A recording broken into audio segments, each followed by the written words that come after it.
श्री कृष्ण गोविंद हरे मुरारी, हे नाथ नारायण वासुदेवा।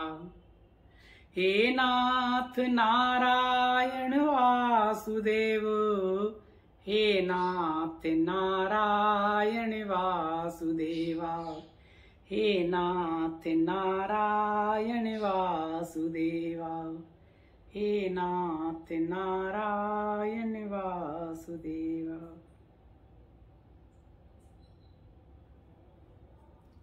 हरिओम जी। प्रभु जी,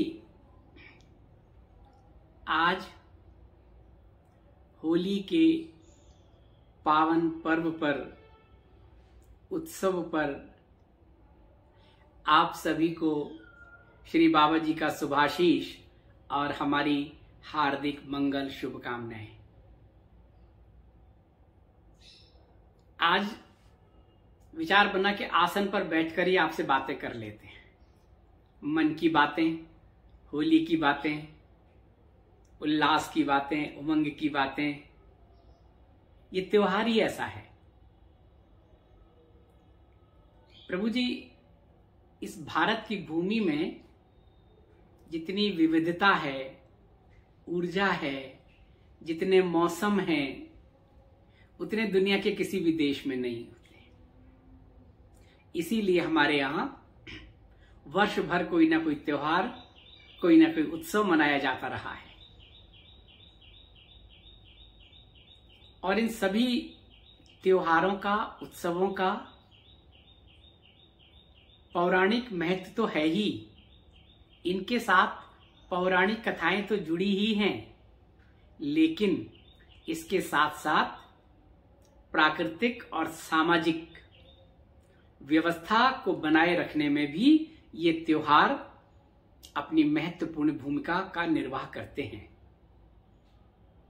इन सभी त्योहारों के पीछे कारणों पर जाएं तो कुछ न कुछ सूत्र मिलेंगे और उन सूत्रों को अपने जीवन में अपना लें, बस हाईवे तक तो पहुंच ही जाएंगे। प्रभु जी, होली के बारे में तो बहुत सारी कहानियां हैं और आप सभी लोग जानते हैं।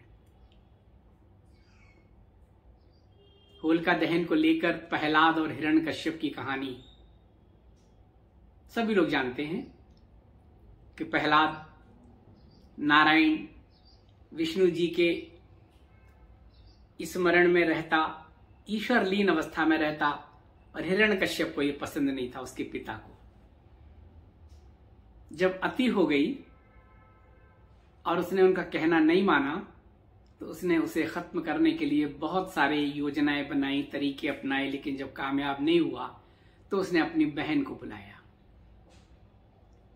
होलिका उसका नाम था।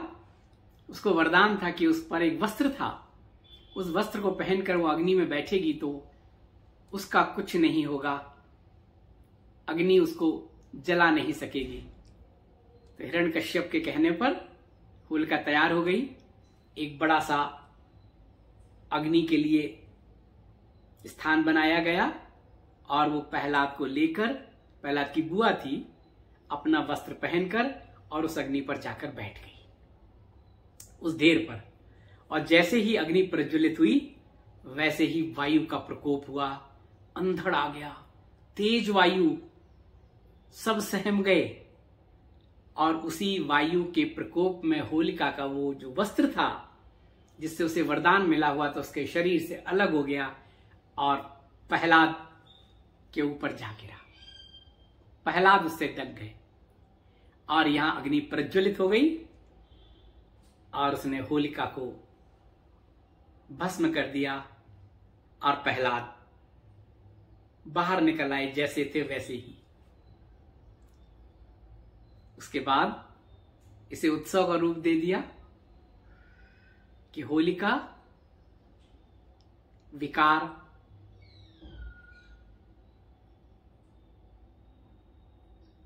दैत्य प्रवृत्ति, आसुरी प्रवृत्ति का प्रतीक, और प्रहलाद दैवीय प्रवृत्ति का प्रतीक, और आसुरी शक्ति का भस्म हो जाना और दैवीय प्रवृत्ति का जागृत हो जाना, ये दोनों संदेश वहां से मिलते हैं। हमारे जो विकार हैं, आसुरी प्रवृत्तियां हैं, उनको भस्म कर देना है और हमारे अंदर जो दैवीय प्रवृत्तियां हैं उनको हमें जागृत करना है, आगे बढ़ना है, हाईवे तक पहुंचना है। एक कथा तो ये है प्रभु जी। इसके अलावा 2 कथाएं और जुड़ी हैं होली से लेके। एक शिव पार्वती की कथा है, आप सब लोग उसको जानते हैं। पार्वती जी शिव से विवाह करना चाहती थी और शिव की समाधि भंग नहीं हो रही थी, उनका वैराग्य खत्म ही नहीं हो रहा था, प्रेम का उदय ही नहीं हो रहा था, ऐसा पार्वती को लगता था। उन्होंने जब बहुत जप तप साधना आराधना किया, कोई परिणाम नहीं निकला, शिव जी की समाधि नहीं टूटी, तो उन्होंने कामदेव से प्रार्थना की, प्रभु अब आप ही कुछ करो। कामदेव, कामाग्नि का उदय हो गया। उन्होंने उस तरह का वातावरण क्रिएट कर दिया, चारों तरफ इस वसंत के मौसम में, वसंत के साथ, इस मौसम के साथ, उमंग और उल्लास के साथ जब काम का वातावरण चारों तरफ प्रदीप्त हो गया तो भोले बाबा की समाधि टूटी। उन्हें लगा ये कैसे हुआ, किसने यहां पर इस वातावरण को परिवर्तित कर दिया। उनके अंदर प्रेम का उदय तो हुआ, लेकिन उनकी तीसरी दृष्टि खुली तो देखा सामने कामदेव को उन्होंने पाया। तो उस तेज को कामदेव सहन नहीं कर पाया, भस्म हो गया। और जब उन्होंने आंखें खोली तो देखा पार्वती सामने। पार्वती को देखकर उनके मन में प्रेम उत्पन्न हुआ और पार्वती ने कहा, मुझे क्षमा करें, ये मैंने ही कामदेव को बोला था, मैंने ही प्रार्थना की थी, आप समाधि से उठ ही नहीं रहे थे और मैं तो इतने वर्षों से आपको पाने के लिए तप कर रही थी, जप कर रही थी, साधना कर रही थी। इसलिए प्रभु अगर आपको दंड देना है तो आप मुझे दीजिए, कामदेव की इसमें कोई गलती नहीं है। प्रसन्न हो गए भोले भंडारी, तो बहुत जल्दी प्रसन्न हो जाते हैं और उन्होंने उसको जीवन दे दिया। ईश्वर के रास्ते में हमें शॉर्टकट नहीं चाहिए और अन्य कारणों का सहारा भी नहीं चाहिए। जप करें, तप करें, साधना करें, आराधना करें, बस अपने लक्ष्य पर दृढ़ रहें, परिणाम अभी मिले या बाद में मिले। और कुछ गलती हो भी जाए तो उसे स्वीकारने में भी कोई परहेज नहीं होना चाहिए। पार्वती ने यही तो कहा, मेरी गलती है प्रभु, अगर आपको दंड देना है तो आप मुझे दे दीजिए, इसमें कामदेव की कोई गलती नहीं है। ऐसे अवसर पर ऐसे विचार कहां आते हैं? ऐसा है प्रभु जी। ये तो मैं आपको प्रतीक के रूप में बता रहा हूं, जो पढ़ा, जो सुना, जो गुना, उसके हिसाब से। मुझे तो सूत्र से मेरा ज्यादा तात्पर्य रहता है। तीसरी कहानी कृष्ण और राधा की है, ब्रज की है, होली की है, कि राधा और कृष्ण का जब भांडीर वन में विवाह हुआ था, सूक्ष्म रूप से ब्रह्मा जी ने कराया था, उसकी भी एक कथा है। एक संकल्प था, उस संकल्प को पूर्ण करने के लिए ब्रह्मा जी ने अपने स्वयं को साक्षी मानकर, और कृष्ण और राधा का विवाह हुआ था, उसे गंधर्व विवाह की संज्ञा दी गई थी। नंद बाबा स्वयं कृष्ण को लेकर आए थे भांडीर वन। कथा आपने सुनी होगी और हमने वीडियो में भी आपको बताया है। उसके बाद श्री कृष्ण भगवान कान्हा नंदगांव चले गए और श्री राधा बरसाने आ गई। बाद में हुआ कि चलो अब मिलते हैं, प्रेममय हो गए थे ना, उदय हो गया था ना। तो एक दिन कृष्ण अपने ग्वाल वालों के साथ पहुंच गए बरसाना। इधर राधा रानी को पता चला, गोपियों को पता चला कि कृष्ण आ रहे हैं बरसाने मिलने के लिए। सब बहुत प्रसन्न। वो अवस्था, बाल्यावस्था, उन्होंने कहा इनको परेशान करते हैं, तो गोपियों से कह दिया, वासंती के दिन थे, फागुन की पूर्णिमासी आने वाली थी, चारों तरफ पुष्प थे, टेसुओं के फूल बहुत होते थे उस समय, उन्हें पानी में डाल दो तो वो रंग और सुगंधित गंध से परिपूर्ण हो जाते थे। तो उन्होंने मटकी लेके उन्होंने कहा, कान्हा ने बहुत परेशान किया है, जब हम जाते थे तो हमारे दूध और दही की बहुत उन्होंने मटकी को तोड़ा है, माखन को खाया है, अब आने दो। और वो रास्ते में सारी चारों तरफ गोपियां ऊपर खड़ी हो गई, और जैसे ही कृष्ण अपने सखाओं के साथ आए तो उन्होंने वो सब मटकी उनके आगे उनके ऊपर उड़ेल दी। रंगा से सराबोर हो गए सब। कृष्ण और उनके सखा गोप यहां वहां भागे। एक मैदान था, वहां इकट्ठे हो गए, गोपियां भी आ गईं, और जो खेल हुआ, एक दूसरे को जो परेशान किया, रंग एक दूसरे पर डाला, वहां इकट्ठा किया था एक मैदान में। और उसके बाद जब गोपियां बहुत परेशान हो गई कि लोग जब ज्यादा उनको परेशान करने लगे, छेड़छाड़ करने लगे, तो वो अपने घरों से डंडे लेके आ गई इनको भगाने के लिए कि जाओ, अब तुम बहुत हो गया, अब बरसाने से अपने घर जाओ। और छड़ी कहें, डंडे कहें, जो भी कहें, उस सब का उपयोग हुआ और कृष्ण अपने सखाओं के साथ वापस आ गए नंदगांव। जब ये गोपियां अपने घर पहुंची तो इनसे कहा, क्या दशा बना के आ रही हो रंग से सराबोर। इन्होंने कहा, ऐसे ऐसे कृष्ण अपने सखाओं के साथ आए थे और हमारी ये दशा कर दी। जब घर के लोगों को पता चला तो उनके पुरुष दूसरे दिन नंदगांव पहुंचे नंद बाबा से मिलने के लिए। और यहां जब ये गोप और सब वापस पहुंचे तो इनकी पत्नियां और माताओं ने भी कही, तुम क्या दशा बनाकर आए हो तुम लोग। बोले, हम तो बरसाने गए थे और वहां उन लोगों ने हमारी ये हालत कर दी, गोपियों ने। उन्होंने कहा, अच्छा। और जब उन्हें दूसरे दिन पता चला कि बरसाने के सारे पुरुष यहां पर आ रहे हैं, उन्होंने भी वही किया।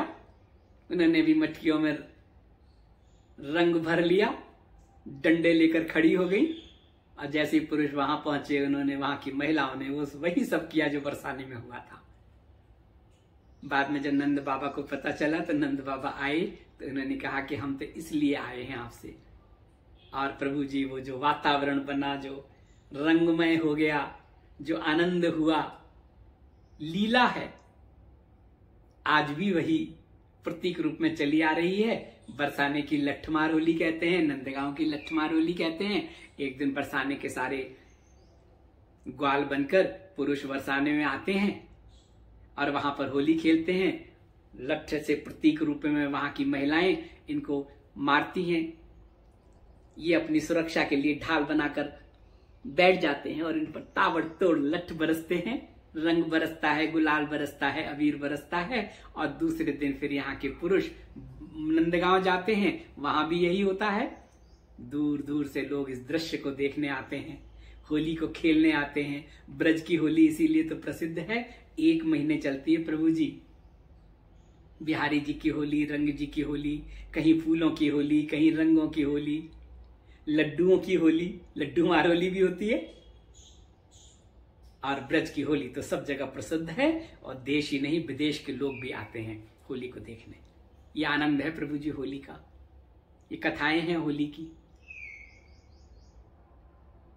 प्राकृतिक सूत्र भी है इस होली में। क्या होता है प्रभु जी ना, मौसम बदलता है, शीत ऋतु जाती है, शरद जाती है और ग्रीष्म आती है। दोनों का संधि काल है वसंत।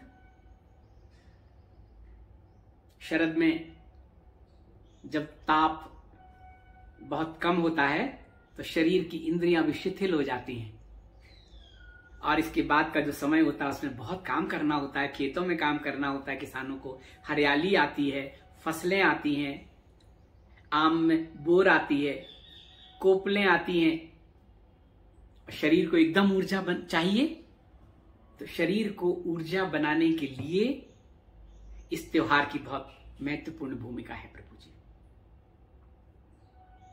होली दहन करते हैं ना, पहले क्या होता था, 1 महीने पहले जगह जगह हर गांव में, अब तो शहरों में हर मोहल्ले में एक स्थान बना दिया जाता था कि यहां पर होली जलाई जाएगी, होली का दहन होगी।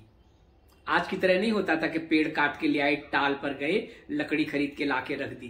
पहले क्या होता था, जंगल में जाते थे, 1 महीने तक किसानों को, वहां की माताओं को जो जंगल जाती थी, जो भी वहां पर गिरा हुए पत्तियां, डंडियां, जो भी लकड़ियां मिलती थी उसको लाते थे, एक जगह पे इकट्ठा करते रहते थे कि होली पर त्योहार मनाएंगे और इसका दहन करेंगे, होली का दहन होगा। पूरा ऐसे ढेर बन जाता था, पूरे पूरे गांव में विशाल ढेर बन जाता था। जंगल की वो पत्तियां, वो लकड़ियां जड़ी बूटियां युक्त होती थी। और फिर शाम को पूजन होता था, जिस दिन होलिका दहन होता था, तो लोग अपने घर से 1 महीने तक जो गाय के जो गोबर होता था ना पशुओं का, उनसे कंडे बनाते थे और कंडे जाके वहां पर इकट्ठे करते थे। पूजा होती थी वहां पे, इलायची, लौंग और गोला गरी का होता था ना, उसको डालते थे उसमें, हर घर से आता था, पूजन करते थे।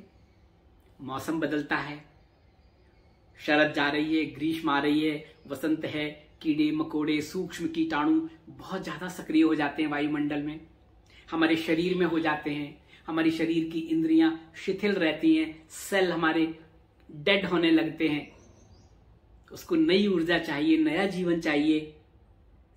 तब क्या होता था, फिर होलिका दहन होता था, पूजा होती थी, प्रार्थना करते थे कि अब हमारी नई फसल आ रही है, नई ऋतु आ रही है, हमें श्रम करना है, पुरुषार्थ करना है, हमें शक्ति चाहिए, हमें ऊर्जा चाहिए।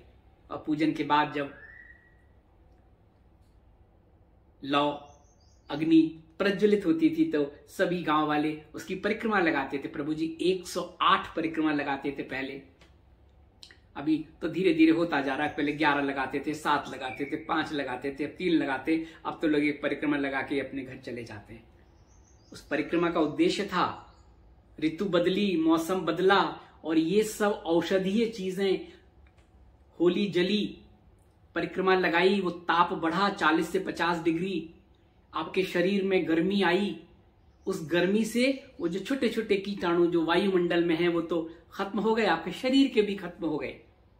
और जब 108 परिक्रमाएं देते हैं तो उसकी जो गंध है, सुगंध है, वो सब आपके शरीर में जाती है, श्वास के माध्यम से आपके शरीर को विकार दूर कर देती है। शीतकाल में कफ ज्यादा बनता है ना उस ऋतु में, तो उस कफ की वजह से हमारी पूरी ये छोटा छोटा छोटा अवरुद्ध रहती है। और ये जो हम गर्मी से जो उस श्वास को, उस औषधीय युक्त गंध को अपने अंदर लेते हैं तो सब शुद्ध करती हुई चली जाती है। ऐसा होता है प्रभु जी। लेकिन हम तो लीक पीटते हैं ना कि हो रहा है तो हम भी कर रहे हैं, अर्थ पूछो नहीं पता।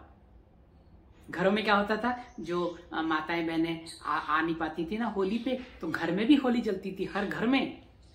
ये होलिका दहन के बाद वहां की अग्नि को वहां के पुरुष ले जाके घर में रखते थे और घर में माताएं गोबर की छोटी छोटी सी वो बनाती थी, रस्सी बांध के मालाएं सी, और ढेर बनाती थी और वही सब चीजें, गोला, इलायची, लौंग सब डाल के फिर उस अग्नि से वो प्रज्वलित करती थी। घर में, घर का वातावरण शुद्ध होता था, सूक्ष्म कीटाणु नष्ट हो जाते थे जो शरीर के लिए हानिकारक हैं, वायुमंडल शुद्ध हो जाता था और वही शरीर भी शुद्ध होता था। हम यज्ञ करते हैं, यज्ञ में क्या करते हैं आजकल, तो हम यज्ञ करते हैं और अग्नि जब होती है तो हम बहुत दूर खड़े हो जाते हैं। पहले हम करते थे, उस सबको हम लेते थे, इतने लंबे समय तक 2 घंटे तक हवन होता था, यज्ञ होता था और औषधीय वो समिधा से हम आहुतियां देते थे। और जब उसको वातावरण भी शुद्ध होता था और जब नासिका से हमारे शरीर के अंदर जाता था तो हमारे शरीर की सब साफ होता था, फूट पाइप से लेकर नीचे तक। ऐसा होता है प्रभु जी। ये होली का महत्व था। मौसम बदला और ये प्राकृतिक रूप से सब बदल जाना था। फिर क्या होता था, सुबह एक शब्द आता था धुलेड़ी, पता नहीं आप लोग जानते होंगे, गांव में तो लोग जानते हैं कि सुबह सुबह फिर जहां पे होली जलती थी गांव में ना, सारे लोग इकट्ठे होते थे, फिर थोड़ा सा जल डाल के, अगर थोड़ी बहुत उसमें उष्मा है तो उसको ठंडा करते थे, फिर उस धूली को लेकर अपने पूरे शरीर में लगाते थे, एक दूसरे के शरीर में लगाते थे, होली खेलते थे धूल से, उस राख से, औषधीय युक्त वो राख थी, एक दूसरे के शरीर पर मलते थे, वो उसके शरीर पर, वो उसके शरीर पर, उस औषधीय राख को शरीर पे मलने से तमाम कीटाणु नष्ट होते थे, ये जो हमारी डेड सेल्स हो जाते थे वो दूर हो जाते थे और हमारी त्वचा जीवंत हो जाती थी।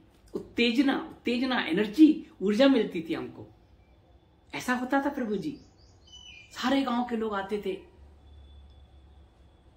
और उसके बाद क्या होता था, फिर दोपहर में रंग की होली खिलती थी। ये रंग नहीं, केमिकल वाले नहीं, केसर, टेसू, टेसू के फूल बहुत फेमस थे, पानी डालते ही वो रंग छोड़ देते थे पूरा। उन प्राकृतिक फूलों से रंग बनाते थे, उस रंग से हम होली खेलते थे, उछलते थे, कूदते थे, शरीर शिथिल रहता ना। इस शीत की जब बिल्कुल पराकाष्ठा होती है और मौसम बदल रहा होता है, तो एनर्जी के लिए शरीर को एकदम एनर्जी मिलती है। हम उछलते हैं, कूदते हैं, जोर से आवाज करते हैं, गले की सारी ग्रंथियां खुल जाती हैं। गाते हैं जब फाग, ढोल बजाते हैं, नगाड़े मंगाते हैं, बहुत शोर होता है। सबसे ज्यादा ढोल नगाड़ों का शोर अगर होता है तो होली पर ही होता है। मौसम बदलता है, शरीर को एनर्जी चाहिए, उत्तेजना चाहिए, शरीर को आगे श्रम के लिए, पुरुषार्थ के लिए तैयार करना है। ये तैयार होता था, उछलते थे, कूदते थे, नाचते थे, एक दूसरे पर रंग डालते थे, हर सबके घरों में जाते थे, पकवान बनते थे घर में, उन पकवान को हम खाते थे, मौसम के अनुरूप बनते थे। आज भी होता है, गाजर का पानी वाला अचार, मूली का पानी वाला अचार और चीजें, गुजिया तो बनती ही थी और हम खाते थे। और होली में क्या होता था, लीक तो हम आज भी पीटते हैं। किसी से पूछा कि भाई ये होली में ये तुम बालियों को लेके क्या करते हो, बोले पता नहीं, हमारे दादा करते थे, पिताजी करते, हम भी करते हैं। बाजार में बिकती हैं, 7, 10, 11 ले आते हैं, आग में थोड़ा थोड़ा ऐसे ऐसे भूनते हैं, एक दाना खा लेते हैं, बाकी घर ले जाते हैं, घर में भी लोग खा लेते हैं प्रसाद स्वरूप। कारण पूछो, नहीं पता। प्रभु जी बदलता है ना, उस समय नई कोपलें फूटती हैं, आम की बौर आती है, ये अनाज की जो बालियां होती है ना, उनको करके फिर खाते थे प्रसाद स्वरूप, पूरी पेट भर के खाते थे, पूरे पेट शरीर साफ हो जाता था, एनर्जी आ जाती थी, उसमें बहुत ऊर्जा होती थी। उन कोपलों में, उन बौरों में, उन बालियों में सब उसी का भोग लगाते थे, प्रसाद खाते थे। अभी तो लीक पीटते हैं, एक दाना खा लेते हैं, वो भी जल जाता है तो वो भी नहीं खाते। बच्चे से पूछो, बच्चे कहेंगे इसको खाने से क्या होता है। गांव थे, खेत थे, खलियान थे, किसान थे, फसलें थी, ये होता था प्रभु जी। हमें सब पता है, हम लोग जानते भी हैं, लेकिन अब कौन करे। अब तो सब कुछ बनावटी सा हो गया है, केमिकल वाले रंग और चीजें करते हैं। क्यों? डर है ना, भय है ना कि अगर ये नहीं करेंगे कहीं नाराज ना हो जाए अग्नि देवता भगवान नाराज ना हो जाए, इसलिए करते हैं, जाके करके दिखा के, जला नहीं जला बहुत सारा तो अग्नि में ही चला जाता है। कहने का मतलब ये है, हर त्योहार का अपना महत्व होता है, पौराणिक, सामाजिक और प्राकृतिक आधार होता है। लोग स्वस्थ रहते हैं, ऊर्जा मिलती है। इस प्रकृति से, अद्भुत है ये प्रकृति प्रभु जी। वो कोपलें, वो शुरू की चीजें, उनको खाने से पूरे शरीर में एंटीबायोटिक है। वो छोटी छोटी सी चीजें हैं। अभी जरा सा प्लेटलेट्स कम हो जाए, डॉक्टर के पास भागते हैं। डॉक्टर क्या होते हैं, आर्टिफिशियल वो सब करके रक्त से जो लिया हुआ इकट्ठा रखते हैं ना, बैंक में प्लेटलेट चढ़ाते हैं। क्या है, 1.5 लाख होने चाहिए, तुम्हारे तो बहुत कम है, 75,000 है, 50,000 है। पहले क्या होता था, वैद्य होते थे, नाड़ी देख के बता देते थे तुम्हारे प्लेटलेट्स कम है, परेशानी हो सकती है। क्या करें, पपीता तो सब जगह होता है, पपीता के वृक्ष।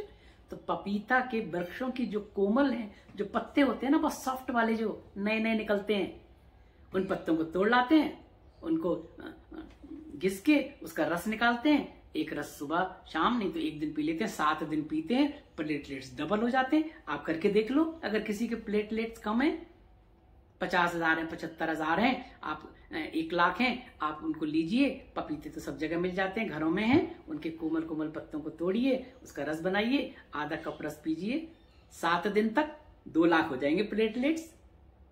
आजमा के देख लीजिए। प्रकृति में अद्भुत है, जो प्रकृति में है वो हमारे शरीर में है। शायद ही कोई ऐसी धातु है इस पृथ्वी पर जो हमारे शरीर में ना हो।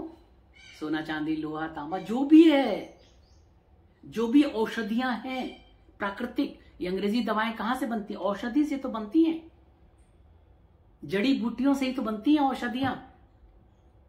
एलोपैथिक औषधि उन प्राकृतिक जड़ी बूटियों की उन औषधियों से ही बनते हैं, उनका एसेंस लेते हैं। आज जो आप दवा खाते हैं ना, अमेरिका से आ रही है, जापान से आ रही है, चीन से आ रही है, यहां से आ रही है, उसका रॉ मटेरियल कहां जाता है? यहीं से जाता है। और चाइना तो बहुत बड़ा एक्सपोर्ट करता है, हिमालय पूरी बेल्ट है, वहां ये सब चीजें होती हैं। नेपाल में, चाइना में, भारत में अद्भुत भंडार है औषधियों का प्राकृतिक। ये यहां से जाता है, मशीनों में होके केमिकल मिला के और चीजें मिला के टैबलेट, कैप्सूल, सिरप के रूप में आता है। आप कहते हो वो ये यही हमारी पृथ्वी, हमारी प्रकृति की देन है।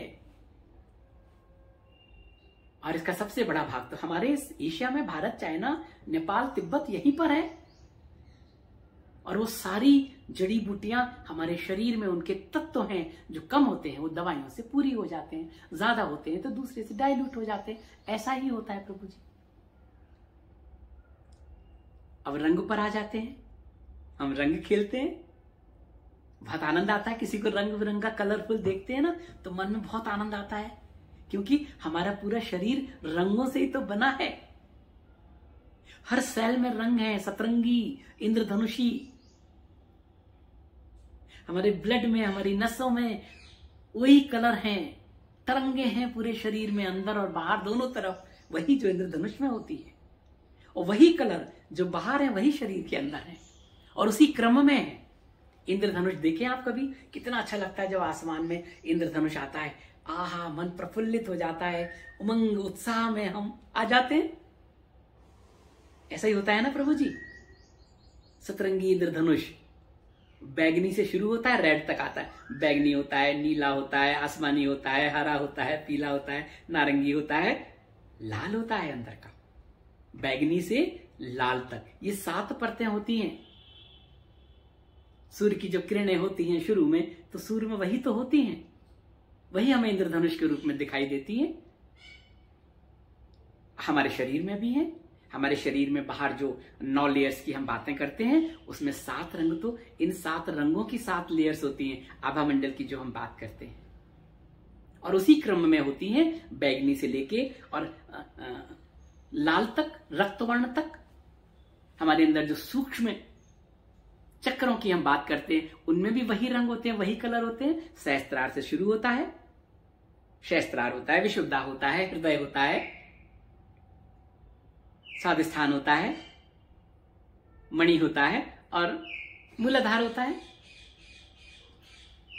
वही कलर्स होते हैं। सहस्त्रार का कलर बैगनी कलर का होता है, आज्ञा चक्र नीले कलर का होता है, फिर आसमानी होता है, ग्रीन होता है, नारंगी होता है, पीला होता है, मूलाधार लाल होता है। ये सूक्ष्म चक्रों के रंग हैं। और आउटर लेयर में तरंगों में भी वही रंग हैं। हमारे शरीर की सारी व्याधियों का इन रंगों से बहुत संबंध है प्रभु जी। किस रंग की कमी से शरीर में रोग आते हैं, व्याधि आती है, अति हो जाती है तो भी आते हैं।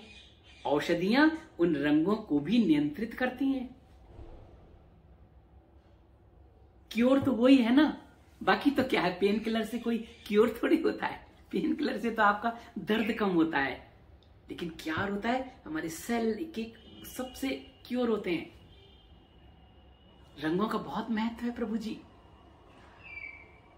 इसीलिए कहते हैं ना, विटामिन डी, हम सूर्य के सामने बैठे, सूर्य की तो तेज गर्मी होती है, विटामिन डी तो मिलता ही मिलता है। लेकिन अगर सूर्य उदय से 40 मिनट के अंदर अगर आप सूर्य के सम्मुख 5 मिनट, 7 मिनट, 10 मिनट बैठें, सूर्य के दर्शन करें, थोड़ी सी आंखें आधी खुली आधी मिची रखें और देखें कि वो सारी किरणें, ऐसा लगेगा एक ब्रिज बन गया है। सुबह सुबह देखिए, जिस समय सूर्य आता है, जिस समय सूर्य लालिमा पे होता है, महानगरों में तो दिखाई नहीं देता है क्योंकि अट्टालिकाओं के बाद तो फिर वो पूरा व्हाइट होके आता है। गांव में देखिए, अभी भी देखिए, और जगहों पर देखिए, जो सूर्योदय होता है 40 मिनट तक, उनको महसूस कीजिए। आगे आंखें बंद करके ऐसा लगेगा कि तमाम कलरफुल रश्मियां हमारे हृदय में आ रही हैं।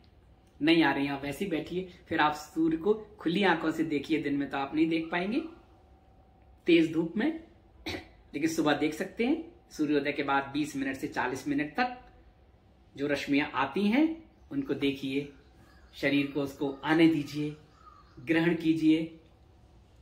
बहुत हल्के वस्त्र धीरे धीरे पहनिए, उसको पूरे शरीर में आने दीजिए। वो जो 7 रंग हैं, शरीर के 7 रंग हैं, आपस में वो एक दूसरे से लेते देते हैं। कुछ जो कम होती है उनको प्रचुर मात्रा मिलती है, जो ज्यादा होती है वो डाइल्यूट हो जाती है। सूर्य का जो प्राणायाम बताया था, यही तो बताया था। सूर्य का प्राणायाम भी बताया था, जो करने की प्रक्रिया थी, उस प्रक्रिया में भी यही होता है। आप देखिए, वीडियो में पूरा बताया है आपको। सूर्य प्राणायाम, चंद्र प्राणायाम, चंद्रमा को जो अर्घ देते हैं, वो जो प्रक्रियाएं होती हैं, जो क्रियाएं हैं, ये प्राणायाम वाली पूरी नसों को सक्रिय कर देती हैं। हम दूसरे तरह की ऊर्जा में रहते हैं, आनंद में रहते हैं, प्रेममय रहते हैं। तो रंगों का बहुत महत्व है प्रभु जी, और होली तो इसका प्रतीक है। कितना अच्छा लगता है जब किसी को रंग बिरंगे उसमें देखते हैं, अबीर गुलाल। और अबीर गुलाल के शरीर के जब उसमें आते हैं तो बहुत इनको क्या कहते हैं, उत्तेजना पैदा कर देते हैं इन सेलों में। असली होना चाहिए, प्राकृतिक होना चाहिए, केमिकल नहीं। रंग में देखते बहुत आनंद आता है। कितना अच्छा लगता है। कोई बिल्कुल एक कपड़ों में कितने सारे तरह के कलर्स, चेहरे पे कलर्स, हम आनंदित होते हैं, वो भी आनंद होता है। हम उसे देख के आनंद होते हैं, वो हमें देखकर आनंदित होता है। रंग का बहुत महत्व है प्रभु जी। और बाकी क्या देखते हैं, हमारी आंखें अंदर जाता है, आंखों से थोड़ी कोई चीज दिखाई देती है। अंधेरा है, आपकी आंखें खुली, आपको दिखाई थोड़ी देगा। वही सतरंगी किरणें जब उस वस्तु पर पड़ती है तो उसके परावर्तन से हमें दिखाई देती है। अंधेरा है, आप लगा लीजिए यहाँ, ऐसे लाइट दिखा दीजिए आंखों को, लाइट कुछ नहीं दिखाई देगा। उस जिसको देखना है वहां पर लाइट आनी चाहिए, वहां प्रकाश पड़ेगा, परावर्तित होगा, आप उसको देख पाएंगे। आपके शरीर का पूरा वो होगा। प्रभु जी, इस इंजीनियरिंग पे कभी बात करेंगे। कलर थेरेपी अपने आप में पूरा विज्ञान है, लेकिन हम आप लोगों से कह देते हैं कि बताएंगे बताएंगे, और नंबर ही नहीं आता बताने का। कितनी सारी लिस्ट बन गई, हमारे प्रभु लोगों ने तो लिस्ट भेजी है। आपने कहा था बताएंगे बताएंगे, 20-25 विषय इकट्ठे हो गए। जन्म से लेके मृत्यु तक, मृत्यु के बाद, जन्म से पहले, इस सृष्टि का चक्र, सतयुग, त्रेता, द्वापर, कलयुग, इस पूरे चक्र की बातें, इतने वर्षों की बातें, इस समय के रहने वाले लोगों की उम्र की बातें, उनके हाइट की बातें, उनके दिनचर्या की बातें, ये सब ऋषि मुनियों का चिंतन होता था। मैंने कहा था आपको बताएंगे, लेकिन प्रभु जी बताएंगे, मेरे दिमाग में है सब। कलर थेरेपी पे कभी बताएंगे। रंग चिकित्सा होती है प्रभु जी, जैसे ग्रहों के लिए होती है चिकित्सा। हर दिन अलग अलग वस्त्र पहनते, उसका भी अपना महत्व है। और मैंने तो जगह देखा प्रभु जी, भूटान में मैं गया एक मोनेस्ट्री में, तो वहां पे जो वहां के लामा थे जिनके पास मैं रुका, तो उनके उसमें खिड़की थी ना, खिड़की में 7 रंग की कांच की बोतलें रखी हुई थी, जल से भरी हुई। मुझे तो बचपन से पता था इस थेरेपी के बारे में। कांच की बोतलें बाजार से इकट्ठा कर ली थी। बैगनी रंग की बोतल मिल जाएगी, जाके देखिए आप। नीले रंग की बोतल, कांच की बोतल मिल जाएगी, हरे रंग की मिल जाएगी, आसमानी रंग की मिल जाएगी, पीले रंग की मिल जाएगी, नारंगी रंग की तो बहुत सारी मिल जाएंगी, लाल रंग की मिल जाएंगी, कांच की बनी हुई। उन्होंने 7 रखी हुई थी, उसी क्रम में, बैगनी, नीला, हरा, और उसी क्रम में बैगनी, नीला, आसमानी, हरा। तो प्रभु क्या करते थे, सब जल से भर दिया, उनको ऊपर से बंद कर दिया, और खिड़की में धूप आती थी, वहां रख दिया। 7 दिन बाद शुरू किया।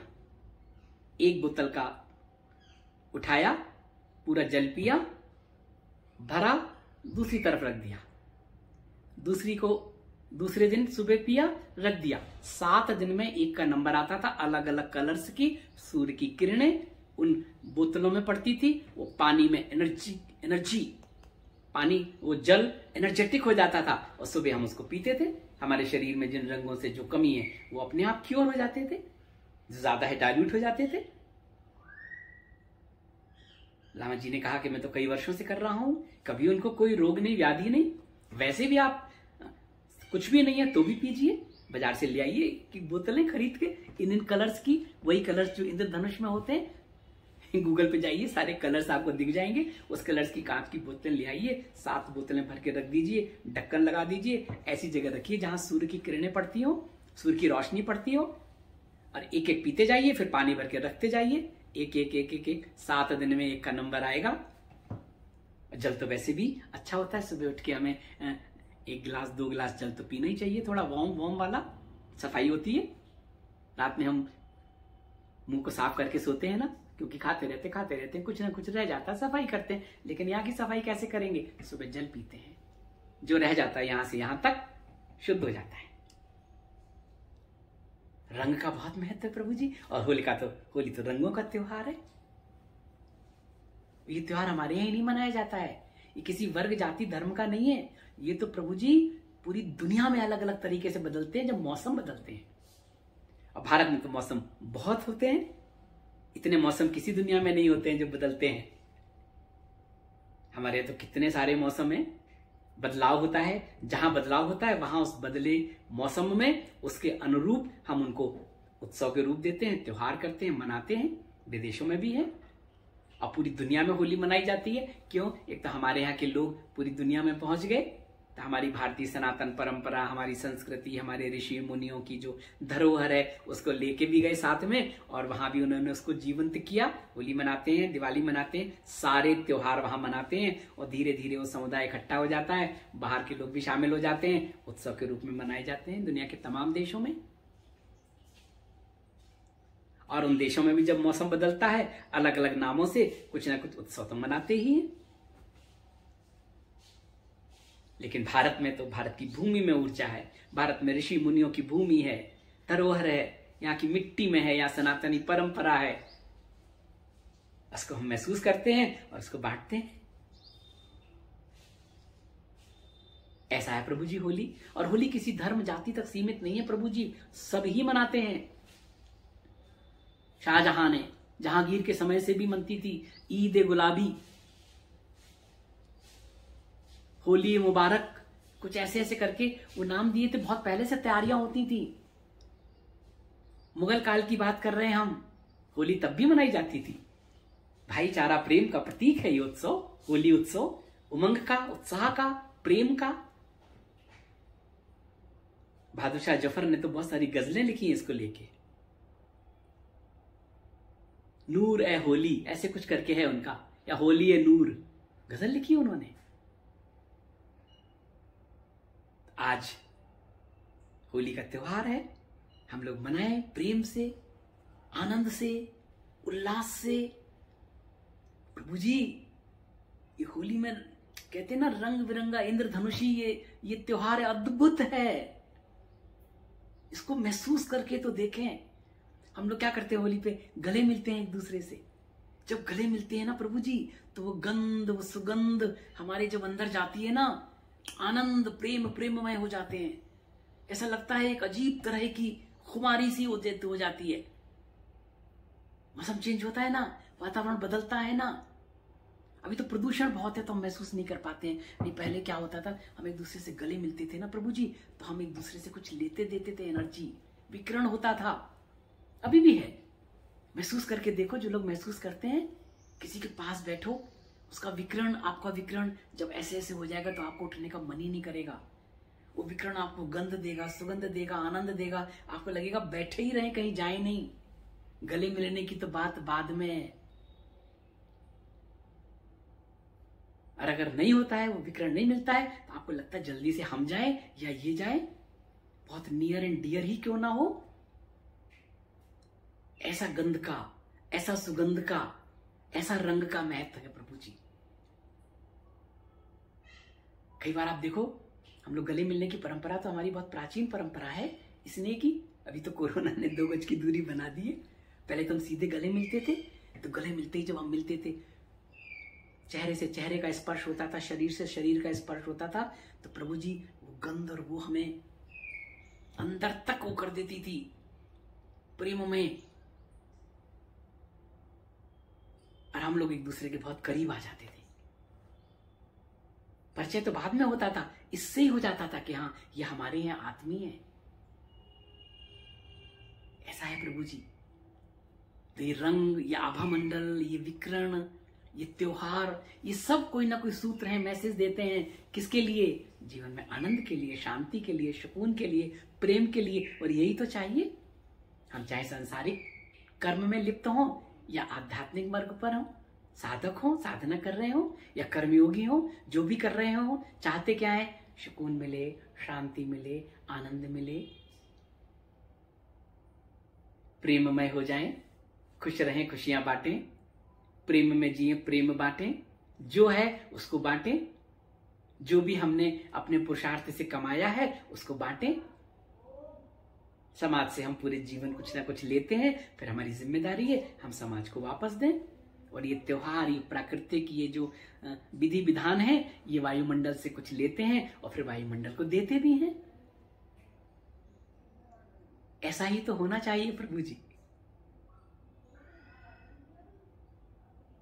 तो होली प्रेम, मिलन, उत्साह, उमंग का त्योहार है प्रभु जी। भाईचारे का त्योहार है, मैत्री का त्योहार है।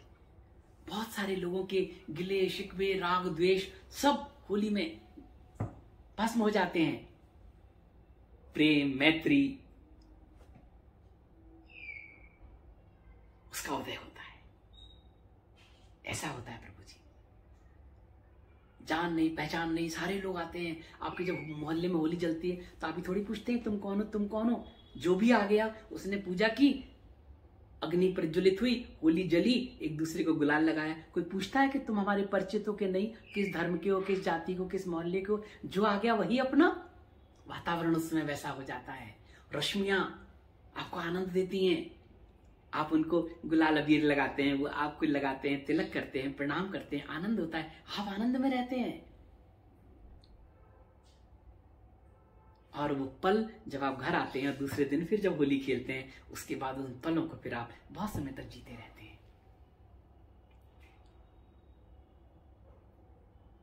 ऐसा है प्रभु जी। तो ये होली, ये त्योहार, ये उत्सव इसीलिए है। इनकी जो पौराणिक कथाओं से कुछ सीख ले लीजिए, प्रकृति का कुछ ले लीजिए, इसका वैज्ञानिक आधार समझने की कोशिश कीजिए। बदलते मौसम में क्या होता है, क्या घटता है, कैसे संतुलित होता है, उसमें से कुछ सूत्र ले लीजिए। अपने शरीर को एनर्जेटिक करने के लिए ये प्रकृति का कैसा योगदान है उसको समझ लीजिए और उसमें जीजिए, आनंद लीजिए। और इस त्योहार पे प्रभु जी बहुत लोगों के गिले शिकवे दूर हो जाते हैं। हमने देखा है। वर्षों से नाराजी होली में एक हो गए। क्यों? अरे होली में सब भूल जाते हैं, आओ गले लगो। और गले लगते ही सब भूल जाते हैं। कोई व्यक्ति बुरा थोड़ी होता, ना समय बुरा होता है। हमारी ट्यूनिंग नहीं हो रही तो हमारे लिए वो अच्छा नहीं है। ट्यूनिंग हो गई तो वही हमारे लिए अच्छा हो गया। जन्म लेना, मिलना, जुड़ना, पास आ जाना, आत्मीय हो जाना, दूर चले जाना, फिर आ जाना और बिछुड़ जाना, ये नियति तय करती है। कर्म करने में हम स्वतंत्र हैं, लेकिन फल हमारे हाथ में नहीं है। वो तो हमारे अंदर सीए बैठा है ना, जो एक एक चीज का हिसाब रखता है, वो आता है, फल वहां से आता है। हम कहते हैं मैंने बहुत अच्छा काम किया, परिणाम तो अच्छा नहीं मिला। वो कहता अच्छा मिलेगा, अभी तो तुम्हारा सीए पूरा ऑडिट हो रहा है ना। अभी जो अच्छा नहीं हो रहा है ये भी तुम्हारी एफडी है, तुम्हारे ही कर्म की एक एफडी है जो एक्टिवेट हो गई हो। अभी तुम जो अच्छे कर रहे हो वो ऊपर लगे भी, आएगी आएगी आएगी। ऐसा होता है प्रभु जी। तो आज होली के इस पर्व पर, इस उत्सव पर आप सभी लोगों को एक बार फिर श्री बाबा जी का शुभाशीष और हमारी हार्दिक मंगल शुभकामनाएं।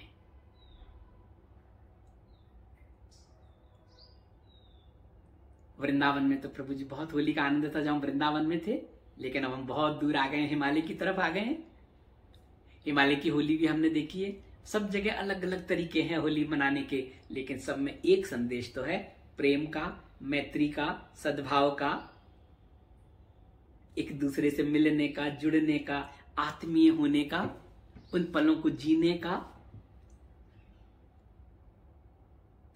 ऐसा है प्रभु जी। जिंदगी को ढोना नहीं है, जीना है। समय को निकालना नहीं है, उसको महसूस करना है। कुछ पल किसी के साथ आनंद के जी लो और उन पलों के साथ आप पूरे जीवन में अनुकूलता, प्रतिकूलता, सुख दुख कैसी भी स्थिति हो उन पलों के सहारे जी सकते हैं। जैसे ईश्वर में विश्वास हो, आस्था हो, नाम के सहारे ईश्वर लय लीन अवस्था में कैसी भी स्थितियां हो हम रहते हैं, हमें शक्ति मिलती है, एनर्जी मिलती है कि ठीक है प्रभु, अभी जो भी है कल ये जाएगा, रात है तो सुबह आएगा, दुख के बाद सुख आएगा। रात में होली जलाते हैं, फिर दूसरे दिन रंगोत्सव होता है, अंधेरे के बाद उजाला आता ही है। आस्था और विश्वास होना चाहिए, नाम होना चाहिए, स्मरण रहना चाहिए उस परम पिता परमेश्वर को, परम ब्रह्म को, जो हमारे अंदर भी है और कण कण में व्याप्त है। उसको महसूस करना चाहिए और जैसी भी स्थिति हो, जहां भी हो, जैसे भी हो, अनुकूलता हो, प्रतिकूलता हो, दुख है, सुख है, रोग है, राग है, द्वेष है, इससे बाहर निकलना है। प्रतिकूलता को अनुकूलता में बदलना है, राग द्वेष को प्रेम में बदलना है, दुख को सुख में बदलता है, रोग है सहनशीलता, धैर्य धारण करना है। ये सब हमारे अंदर है, केवल चश्मे का नंबर पर बदलना है, बस कुछ करना नहीं है, कहीं जाना नहीं है, महसूस करना है बस। हा, आनंद का महासागर है, सतरंगी शरीर में किरणें हैं, बाहर भी हैं, अंदर भी हैं, बस उसका आनंद लेना है। नहीं समझ में आता है, लेकिन प्यास होती है, जिज्ञासा होती है, श्री बाबा जी भेज देते हैं किसी को, कोई आ जाता है, कोई जीवन में आ जाता है, वो हाथ पकड़ लेता है, उंगली पकड़ लेता है, कहता है देखो तो रास्ता इधर नहीं इधर है, हाईवे पे तुम्हें लाके खड़ा कर देता है कि जाओ अब दौड़ लगाओ, ना रेड लाइट है, ना कोई हर्डल्स है, ना ब्रेकर है। लेकिन उसके लिए हमें अंदर की आंखों को भी खुला रखना पड़ेगा, इन कानों से जो सुनते हैं सूक्ष्म को सुनने की शक्ति जागृत करनी पड़ेगी, महसूस करने का, महसूसने की उस अतीन्द्रिय शक्ति के लिए उस इंट्यूशन को डेवलप करना होगा। कैसे करेंगे? नाम से करेंगे, प्रेम से करेंगे, आस्था से करेंगे, विश्वास से करेंगे, कर्म से करेंगे, सब में ईश्वर देखेंगे, उन दर्शन से करेंगे। प्रभु तो आपके घर आ जाएंगे, किसी को भेज देंगे, वो चतुर्भुज होके थोड़ी आएंगे, वो डमरू लेके थोड़ी आएंगे, त्रिशूल लेके थोड़ी आएंगे, शेर पर सवार होके थोड़ी आएंगे। हम आपके जैसे लोग हैं, ऐसे ही किसी न किसी रूप में आएंगे, आपका मार्गदर्शन करेंगे, आपको सुकून शांति का एहसास करा के बता देंगे रास्ता इधर नहीं इधर है। अब आपके ऊपर है, कर्म तो हमारे ऊपर है, हम चलें, दौड़ लगा दें, ऐसा होगा प्रभु जी। तो होली के इस पावन पर्व पर आनंद में रहें, जहां हैं, जो बजते हैं बजें, जो करते हैं करें, जो क्रिया प्रक्रिया है करें करें, ध्यान है, योग है, भक्ति है, ज्ञान है, जो है करें, लेकिन इसका मूल जो है शांति, आनंद, प्रेम हमारे अंदर है, उसके लिए कुछ खर्च नहीं करना पड़ता, उसमें जीना है। ये सब करते हुए उसको पकड़ना है, और पकड़ने भी कहीं जाना नहीं है, बाहर हमारे ही अंदर है, कहीं जाना थोड़े ही है, सब यही है। हा हा हा, वो आनंद, वो प्रेम, उसमें जीना है, महसूस करना है उसको। एक एक पल को जीकर देखो तो, दुख है तो क्या हुआ, सबके साथ है, रोग है सबके साथ है, विषाद है सबके साथ है, लेकिन विकारों को अपने ऊपर हावी ना होने दें, मन के अधीन ना हो, मन को अपने अधीन कर लें, मनाधीश बनना है आपको। हम प्रार्थना करेंगे श्री बाबा जी से आज रात्रि में, पूर्णिमासी पर विशेष प्रार्थना कि आप सब मनाधीश बने, आपकी क्रिया प्रक्रिया, योग, ध्यान, ज्ञान, भक्ति जो भी आप कर रहे हैं वो सब आपको मन को नियंत्रित करने में सहायक हो। मनाधीश होंगे तभी आप आगे जा पाएंगे, नहीं तो मन आपको ले जाएगा, और मन आपके वश में हो जाएगा तो जहां आप चाहेंगे वहां मन जाएगा। और मन को वश में करने के लिए तो छोटी छोटी सी प्रक्रियाएं हैं, आपको YouTube पर बताई हुई हैं, अपने परिवार के लोगों को करके देखिए, अभ्यास करके देखिए, और केवल अभ्यास नहीं कीजिए, उसकी अनुभूति करके देखिए। इनपुट है तो आउटपुट तो होता ही है, कुछ ना कुछ है, इसका मतलब है आप सही पर हैं। आउटपुट नहीं हो रहा है, इसका मतलब रास्ता सही नहीं, कहीं कुछ गड़बड़ है, कहीं रिदम ठीक नहीं है, या कुछ तो है। तो फिर आत्मचिंतन करो, फिर पूछो, अपने सदगुरु से पूछो, मार्गदर्शक से पूछो, और सही रास्ता पकड़ लोगे तो हाईवे पर तो पहुंचेंगे। आप सभी से प्रार्थना, जहां हैं जैसे हैं आनंद में रहें, शांति में रहें, सुकून में रहें। थोड़ी सी जिंदगी है, कहते हैं 4 दिन तो मिले हैं, हंस लो, जी भरकर जी लो। आपके आनंद के लिए, आपके प्रेम के लिए, आपकी शांति के लिए, आपके सुकून के लिए हम प्रार्थना करेंगे। जहां भी होंगे हम, जहां बाबा जी ले जाए, अभी मुझे नहीं पता बाबा जी कहाँ ले जा रहे हैं। अभी मुझे लगता है कुछ लोगों का लेन देन बाकी है, उनका लेन देन पूरा हो रहा है, इसलिए एकांत तो हम बहुत दिनों से कह रहे हैं, लेकिन जा नहीं पा रहे हैं। फिर कुछ नए लोग मिल जाते हैं, फिर कुछ दिव्य आत्माएं मिल जाती हैं, फिर ऐसे लगता है अरे ये तो पूर्व का प्रारब्ध है, ये लोग मिल गए हैं, कुछ रह लें, कुछ पल उनके साथ जी लें, कुछ समय उनके साथ रह लें, कुछ उनके साथ क्रियाएं कर लें, कुछ बता दें, कुछ समझ लें, कुछ सीख लें, कुछ सिखा दें। बाबा जी करने कराने वाले हैं, हम तो निमित्त मात्र हैं, हमें तो बस आनंद लेते हैं। आपके साथ भी आनंद ही तो लेते हैं, तभी तो हम आपसे जुड़े हैं, आप हमसे जुड़े हैं, वरना बताइए और क्या लेना देना है। कोई और अपेक्षा है नहीं आपसे किसी तरह की, ना आपको हमसे है, ना हमें आपसे है। बस आनंद, प्रेम, शांति, सुकून और उस परम पिता परमेश्वर का चिंतन। हाईवे पर जाना है सबको। तो आइए फिर इस पर्व पर हम प्रार्थना करें, आनंद लें और इस उत्सव को उत्सव की गरिमा के साथ मनाएं। हरि ओम।